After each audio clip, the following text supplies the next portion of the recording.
अस्सलाम वालेकुम। उम्मीद है कि आप खैरियत से होंगे। और मेरा पिछला सेशन जो बड़ा धुआंधार था उसको मैंने दो पार्ट में डिवाइड करके कोशिश तो की कि मैं आपको समझा सकूं। दिल बड़ा करता है कि बस समंदर को ना कूजे में बंद कर दे, लेकिन हो नहीं सकता। ठीक है। लेकिन बार एनी हो, कोशिश है। आपको कुछ ना कुछ समझ में जरूर आ रहा होगा और आप कोशिश भी कर रहे होंगे। नहीं समझ आता, दोबारा देखो, फिर देखो, फिर देखो, फिर एक दफा दोबारा देखो, दोबारा देख लिया तो फिर एक दफा देख लो। बार बार देखो, इंशाल्लाह जरूर समझ आ जाएगा। अच्छा जी। मैं इस वक्त जिस लेक्चर के ऊपर बात कर रहा हूँ इसके बारे में थोड़ा सा इंट्रोडक्शन मैं अपने शुरू वाले टॉपिक्स में दे आया हूँ। मैंने आपसे जिक्र किया था कि आप जब नेटवर्क में काम करेंगे तो आपकी किसी भी डिवाइस के पास बेसिक दो एड्रेस तो लाजमी होंगे। अच्छा, एक एड्रेस जो है वो फिजिकल एड्रेस है जिसको हम मैक एड्रेस कहते हैं, और दूसरा एड्रेस लॉजिकल एड्रेस है जिसको आईपी एड्रेस कहते हैं। इन दोनों के दरमियान में एक तीसरी चीज है जिसको आर्प कहते हैं। वो आज मैं आपको सिखाऊंगा। ठीक है जी। मैं आपको बताऊंगा ये क्या चीज है। चलते बिना कोई वक्त ज़ाया किए हुए कि मैं जी ये चीज बता चुका हूं कि if you want communicate with any other person using the mobile phone, आपको उसके पास आपके पास उसका मोबाइल नंबर होना लाजिम है। ईमेल लिखना चाहते हैं तो ईमेल एड्रेस होना लाजिम है। इसी तरह से there are two types of main addresses, physical and logical. ठीक है। आपके नेटवर्क के अंदर address are vital for device identification and network communication. कहता है भाई नेटवर्क के अंदर जब डिफरेंट किस्म की डिवाइसेस होंगी तो उनकी अपनी कोई पहचान भी तो होगी ना। और एक तो उनकी अपनी आइडेंटिफिकेशन के लिए उनका एड्रेस होना जरूरी है, और दूसरा उन तक पहुंचने के लिए भी उनका कोई एड्रेस होना जरूरी है। ठीक है। लिहाजा दो एड्रेसेस हैं, मैक एड्रेस जिसको कि फिजिकल एड्रेस कहते हैं, और लेयर टू एड्रेस भी कहते हैं। ठीक है जी। डाटा लिंक लेयर एड्रेस भी कहते हैं। और आईपी एड्रेस जो है इसको लेयर थ्री एड्रेस भी कहते हैं या नेटवर्क एड्रेस भी कहते हैं। ठीक है। हम ओएसए रेफरेंस मॉडल में ये चीज पिछले लेक्चर में देख के आ चुके हैं। ठीक है। तो सबसे पहले हम मैक एड्रेस के बारे में कुछ बेसिक चीजें जानने की कोशिश करते हैं कि मैक एड्रेस बेसिकली जो होता है ये 12 डिजिट का एड्रेस होता है। ठीक है। और उस 12 डिजिट के एड्रेस के अंदर बेसिकली दो दो पार्ट्स होते हैं। पहले पार्ट को ओयूआई कहते हैं, दूसरे पार्ट को डिवाइस आईडी कहते हैं। यानी यूं समझ लें कि आपके पास जो पहले 6 डिजिट है ना, जो कोई भी है, 1 2 3 4 5 6, पहले 6 डिजिट और दूसरे 6 डिजिट। ठीक है। मैं इसको आपको 4 5 6 मैं अभी आपको करके दिखाता हूँ। तो पहले 6 डिजिट से ही आपको पता चल जाता है कि ये जो डिवाइस है ये डिवाइस सिस्को की है, या ये डिवाइस जूनिपर की है, या ये इंटेल की है। ठीक है ना। उसकी वजह है कि ये जो पहले 6 डिजिट हैं ये मैं नहीं देता भाई, या ट्रिपल ई जो एक इदारा है वर्ल्ड वाइड वो ये देता है। ठीक है। तो मैक एड्रेस के बेसिकली 12 डिजिट होते हैं, और पहले 6 डिजिट जो हैं वो कंपनी कोड कहलाते हैं, और अगले 6 डिजिट डिवाइस कोड कहलाते हैं। अब एक कमांड है वो जरूर आपको आनी चाहिए। देखते हैं वो कमांड जो है वो कैसे काम करती है। तो मैं चलता हूं अपने ही लैपटॉप के ऊपर, और यहां पे एक कमांड मैं यूज करता हूं, ipconfig/all। अच्छा, ये बड़ी इंपॉर्टेंट चीज है, ये मैं दिखाना चाह रहा था, आपको पहले भी दिखाऊंगा। ये देखें, ये मेरा फिजिकल एड्रेस है। ठीक है। This is the physical address of my laptop. ठीक है जी। मैं ये आपको कैप्चर करके दे देता हूँ ताकि आपको याद रहेगा। ले जनाब, ये मेरा फिजिकल एड्रेस है। ठीक है जी। ये मेरे लैपटॉप का फिजिकल एड्रेस है। This is physical address. Okay. ये वाला। ओके। अच्छा, अब यही काम मैं पैकेट ट्रेसर पे भी करके दिखाता हूँ आपको। ठीक है। और वहां पे भी, बल्कि पैकेट ट्रेसर और फिजिकल का एक कंपैरिजन करवाना था, वो मैंने लास्ट लेक्चर में डिस्कस नहीं किया, वो हम देखते हैं। ठीक है। अच्छा, और अब जरा गौर से देखें, मेरे मैक एड्रेस के जो पहले 6 डिजिट है ना, 5CE0C5, इसको मैं जरा गूगल पे सर्च करता हूँ, मैं लिख लेता हूँ ताकि मैं भूल ना जाऊं। 5CE0 and C5। ठीक है जी। मैंने इसको कॉपी किया, और ये देखें ये इंटेल का है, ये देख लें, ये उसका नाम ऊपर लिखा हुआ है। तो मैं गूगल पे जाता हूँ और यहाँ पे जाके मैं लिख देता हूँ, और आगे लिख देता हूँ मैक। तो बताओ जी, ये मैक एड्रेस के जो पहले 6 डिजिट हैं, इससे मुझे बताओ ये मैक एड्रेस किसका है। तो यहाँ पे अगर आप गौर करके देखें तो यहाँ पे आपको लिस्ट में कहीं ना कहीं वो नजर आ जाएगा। और वो है जनाबे अली, मैं ठीक लिखा है ना? ये ना, ये देखें, ये नजर आ गया, इंटेल कॉर्पोरेशन का है ये देखें, ये लिखा हुआ है 5CE0C5, आगे FFFFF। कहता है भाई इसके पहले 6 डिजिट ये हैं और आगे जो मर्जी होगा वो डिवाइस समझ लेना इंटेल की है। तो देखा कितना जबरदस्त तरीका मैक एड्रेस का।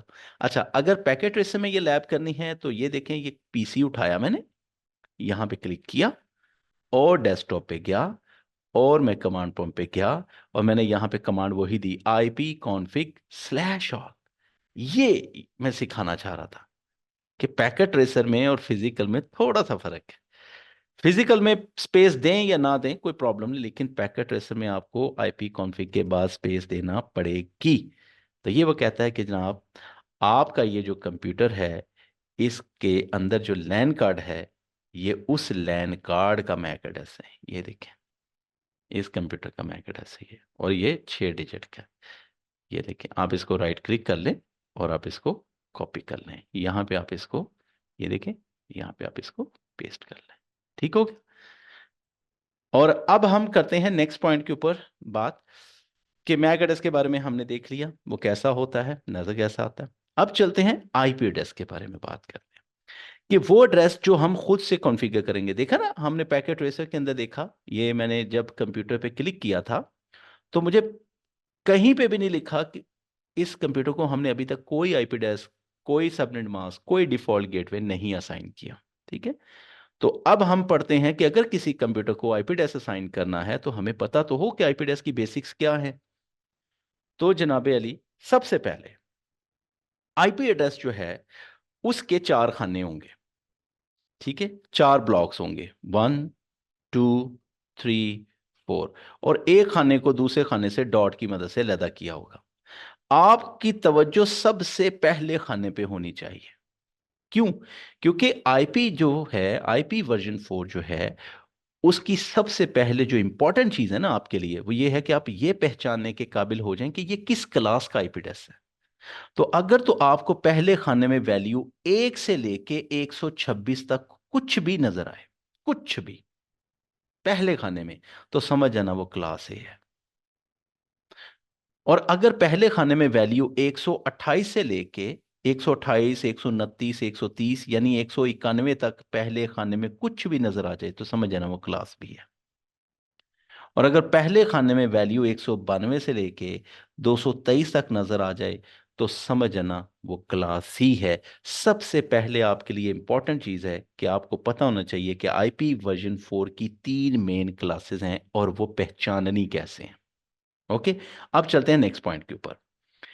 दूसरी जो बड़ी इंपॉर्टेंट चीज है वो ये है कि जब आप कोई भी आईपी एड्रेस लिखेंगे ना, तो उस आईपी एड्रेस में दो चीजें होती हैं। एक ऑप्शन होती है नेटवर्क। आईपी एड्रेस के अंदर दो चीजें होती हैं, एक होता है नेटवर्क का पोर्शन, ठीक है, और एक होता है होस्ट का पोर्शन। अब आप कहेंगे सर मैं कैसे पहचानता हूं, मैं तो अभी नया नया आया हूं कंप्यूटर की दुनिया में, तो मुझे कैसे पता चलेगा कि इसका नेटवर्क पोर्शन कौन सा है और होस्ट का पोर्शन कौन सा है? तो मैंने कहा बहुत आसान है।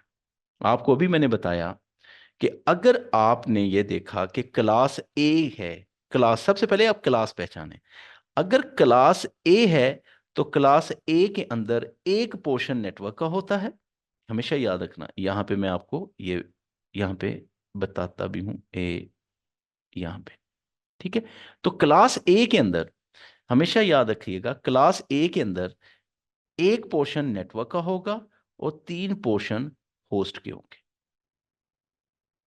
और अगर क्लास बी का एड्रेस है तो क्लास बी में 2 पोर्शन नेटवर्क के हैं और 2 पोर्शन होस्ट के हैं।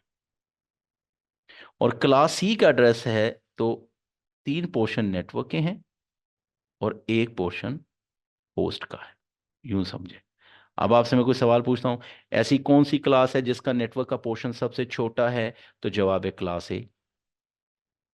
ऐसी कौन सी क्लास है जिसमें होस्ट का पोर्शन सबसे छोटा है? तो जवाब है क्लास सी। ऐसी कौन सी क्लास है जिसमें होस्ट और नेटवर्क के पोर्शन दोनों बराबर हैं? तो जवाब है क्लास बी। अब आपने कहा ठीक है सर मैंने रट्टा लगा लिया, क्लास ए में नेटवर्क का एक, क्लास बी में दो, क्लास सी में 3 है। लेकिन सवाल ये पैदा होता है कि कंप्यूटर को कैसे बताएंगे भाई? तो कंप्यूटर कहता है कि आप यूज करेंगे सबनेट मास्क, क्योंकि उस्ताद मोहतरम ने बताया था कि किसी भी आईपी एड्रेस के अंदर दो पोर्शन होते हैं, एक पोर्शन नेटवर्क को जाहिर करेगा और एक पोर्शन होस्ट को जाहिर करेगा। अब आपने तो एज ए ह्यूमन बीइंग पहचान लिया कि नेटवर्क का पोर्शन जो है क्लास ए में एक है, क्लास बी में दो है, क्लास सी में तीन है। और आपको मैंने रेंज भी बता दी कि आपने फर्स्ट ऑक्टेट में ये रेंज देखनी है 1 to 126, दूसरे में दूसरी क्लास बी में 128 to 191 तक रेंज है। लेकिन कंप्यूटर कहता है कि मैं आपको एक ऐसा एड्रेस बता रहा हूं जिसकी मदद से आप नेटवर्क और होस्ट के पोर्शन को अलग कर सकते हो। मैंने कहा कैसे? कहता देखो, जो पोर्शन नेटवर्क का होगा ना, उसके नीचे सबनेट मास्क में 255 लिख देना। तो चूंकि क्लास ए के अंदर नेटवर्क का एक पोर्शन है, इसलिए क्लास ए के आईपी एड्रेस के अंदर एक दफा 255 आता है। क्लास बी में चूंकि दो नेटवर्क के पोर्शन है, देखिएगा मैं ये नेटवर्क का पोर्शन है और ये होस्ट का। क्लियर है ये? और क्लास बी में कितने नेटवर्क के पोर्शन है? दो। तो दो दफा 255 आएगा, ये देखिए। ठीक है, क्लास ई में नेटवर्क के तीन पोर्शन है, तीन दफा 200। तो सबनेट मास्क एक ऐसा एड्रेस है जो कि हम यूज करते हैं to separate the network and host portion of the IP address. ठीक है जी। अब चलते हैं नेक्स्ट। जब आप आईपी एड्रेस यूज करते हैं तो उसमें एक चीज जो अभी आपने देखी थी कि क्लास ए और क्लास बी के दरमियान में से एक कंप्लीट रेंज गायब थी। ठीक है, मैं इसको जरा क्लियर कर देता हूं ताकि आप ये देखें। आपको 126 तक तो नजर आ रहा है, फिर 128 से क्लास बी शुरू हो जाती है, तो 127 कहीं पे नजर नहीं आता। तो 127 की रेंज एक ऐसी रेंज है जो कि सेल्फ टेस्टिंग के लिए इस्तेमाल होती है। ठीक है, और ये वाली इस रेंज का आईपी एड्रेस आप किसी भी डिवाइस को असाइन नहीं कर सकते, इट इज नॉट कॉन्फ़िगरेबल। और दूसरे नंबर पे एक रेंज 169.254 है। याद रखिएगा कि जब आप अपने कंप्यूटर को आईपी एड्रेस असाइन करना चाहते हैं तो उसके दो तरीके होते हैं। एक तो ये होता है कि आपके पास जितने भी कंप्यूटर्स हैं आप उनको आईपी एड्रेस खुद असाइन करें, और दूसरा तरीका ये होता है कि आप अपने कंप्यूटर को ये कहें कि भाई तुम मैं तुम्हें आईपी एड्रेस नहीं दूंगा, तुम आईपी एड्रेस डीएचसीपी सर्वर से मांगो। मैं इसके बाद जो लैब है उसके अंदर इसको करवाऊंगा, लैब मिस नहीं करनी है आपने। मैं प्रैक्टिकली ये जो चीजें अभी बताई हैं आपको सिखाऊंगा, बड़ा मजा आएगा समझने का। तो अगर किसी भी डीएचसीपी क्लाइंट को, ये मैंने लिखा हुआ है, अगर कोई कंप्यूटर किसी डीएचसीपी सर्वर से आईपी एड्रेस मांगे, डीएचसीपी सर्वर मस्ती करे या रिस्पॉन्स ना करे, या डीएचसीपी सर्वर अवेलेबल ना हो, तो वो वाली डिवाइस अपना आईपी एड्रेस खुद जनरेट करेगी, जिसको कि सेल्फ जनरेटेड आईपी या अपीपा कहते हैं, automatic private IP address. It is self generated IP. याद रखना, जब किसी भी कंप्यूटर पे अगर आपको ये वाला आईपी एड्रेस नजर आ रहा है जो 169.254 से शुरू हो रहा है, तो समझ लेना कि आपके कंप्यूटर को आईपी एड्रेस डीएचसीपी से नहीं मिल रहा, उसने खुद जनरेट किया। बाकी सेकंड पार्ट के अंदर लैब है, मजे के साथ समझोगे। अब आते हैं आर्प के पास। आर्प क्या है? यूं समझ लो कि मेरे पास यहां पे ये एक कंप्यूटर है, ये एक दूसरा कंप्यूटर है, ये एक तीसरा कंप्यूटर है, और ये एक चौथा कंप्यूटर है। यूं समझ, मैं एक एग्जांपल दे रहा हूं। इसका आईपी एड्रेस है 10.1.1.1, 10.1.1.2, ओके, और 10.1.1.3। ओके, यहाँ पे तीन कंप्यूटर है, ये मैंने कनेक्ट कर दिए। ओके, अब ये सोर्स है और इसने इसको डेस्टिनेशन को कोई पैकेट भेजना है, कोई पैकेट भेजना है। ओके, तो इस कंप्यूटर ने जब पैकेट को भेजना है तो इसको चार चीजें चाहिए: सोर्स आईपी और डेस्टिनेशन आईपी, जिस डिवाइस को भेजना है उसका आईपी, सोर्स मैक और डेस्टिनेशन मैक। याद रखें, जैसे आप हैं, आप अगर मुझे कोई पार्सल भेजना चाहते हैं तो आपको मेरा फिजिकल एड्रेस भी चाहिए। लेकिन अगर आपके पास मेरा पे फिजिकल एड्रेस नहीं है तो आप क्या कहते हैं? आप कॉल करके मुझे कहेंगे सर आप अपनी लोकेशन बताएं प्लीज, हमने आपको एक गिफ्ट भेजना है। तो मेरे भाई, जब ये कंप्यूटर पैकेट भेजने लगता है तो ये उदास हो जाता है, और उदास होके परेशान होके बैठ जाता है। क्यों? क्योंकि एक यूजर जो है, मैं यूजर हूं, मैं जब भी कम्युनिकेशन करता हूं तो मैं अपनी डिवाइस को डेस्टिनेशन डिवाइस का आईपी एड्रेस तो बता देता हूं, लेकिन डेस्टिनेशन डिवाइस का मैक एड्रेस क्या है ये मैं नहीं बता सकता। तो फिर आपका ये कंप्यूटर कहता है कि अगर मुझे डेस्टिनेशन डिवाइस का आईपी पता है बट मेरे पास उसका मैक नहीं है, तो मैं एक प्रोटोकॉल से मदद लेता हूं जिसको कहते हैं एड्रेस रेजोल्यूशन प्रोटोकॉल। तो ये क्या करता है, ये मैप करता है IP address to MAC address. यानी ये आपसे डेस्टिनेशन डिवाइस का आईपी लेता है और खुद जाता है और जाके कहता है भाई मैं आया हूं आपके पास, क्या ये आपका आईपी है? कहता है नहीं सॉरी ये मेरा आईपी नहीं है। और इसे कहता है ये आपका आईपी है? वो कहता है हाँ प्लीज मुझे अपना मैक एड्रेस दो। तो ये उससे मैक एड्रेस लेके इसके बाद आएगा और ये इसको अपनी आर्प टेबल में नोट करेगा, और फिर उसके बाद डेस्टिनेशन मैक में डेस्टिनेशन डिवाइस का मैक एड्रेस लिख के तो पैकेट फॉरवर्ड कर देगा। तो यूं समझें कि मैक एड्रेस जो है ये एक मशीन फ्रेंडली एड्रेस है, एक मुश्किल एड्रेस है, और आईपी जो है एक यूजर फ्रेंडली एड्रेस है। फिर मैं बता देता हूं, मैक मशीन फ्रेंडली एड्रेस है जो कि यूजर के लिए याद रखना मुश्किल है। आईपी एक यूजर फ्रेंडली एड्रेस है, ठीक है, जो कि मशीन के लिए कदरे थोड़ा सा मुश्किल है। तो आर्प एक ऐसा प्रोटोकॉल है जो कहता है यार लड़ाई ना करो, ठीक है, यूजर तुम मुझे आईपी एड्रेस दो, मशीन मैं तुम्हें आईपी एड्रेस के बदले में मैक एड्रेस ला के दे देता हूं, लड़ाई झगड़ा नहीं करना। तो ये एक प्रोटोकॉल है और इट्स रियली गुड वन। तो यहाँ तक था मेरा अभी का लेक्चर, मैंने आपको एक समरी दी मैक एड्रेस और आईपी एड्रेस के बारे में। तो बाकी सारी बातें हाँ हाँ हाँ हाँ, एक बड़ी इंपॉर्टेंट चीज जो मैं भूल गया था, सॉरी सॉरी सॉरी, वो यहीं पे खत्म कर देता हूँ। आईपी एड्रेस की दो बड़ी कैटेगरीज हैं। एक कैटेगरी है प्राइवेट आईपी एड्रेस रेंज। अगर आप गौर करके देखें, किसी भी कंपनी में चले जाएं, किसी भी घर में ऑफिस में चले जाएं, वहां पे आईपी एड्रेस हमेशा 192 से ही स्टार्ट क्यों होता है? ठीक है ना? लिहाजा ये रेंज जो हम with in local area network use करते हैं, इनको प्राइवेट आईपी एड्रेस रेंजेस कहते हैं। और वो आईपी एड्रेसेस जो इंटरनेट पे इस्तेमाल हो रहे हैं, और उनको पब्लिक आईपी एड्रेसेस कहते हैं, और जिनको आप बाकायदा तौर पे परचेज करते हैं। तो प्राइवेट आईपी एड्रेस जो लैन में इस्तेमाल होते हैं, और पब्लिक आईपी एड्रेस जो वैन में।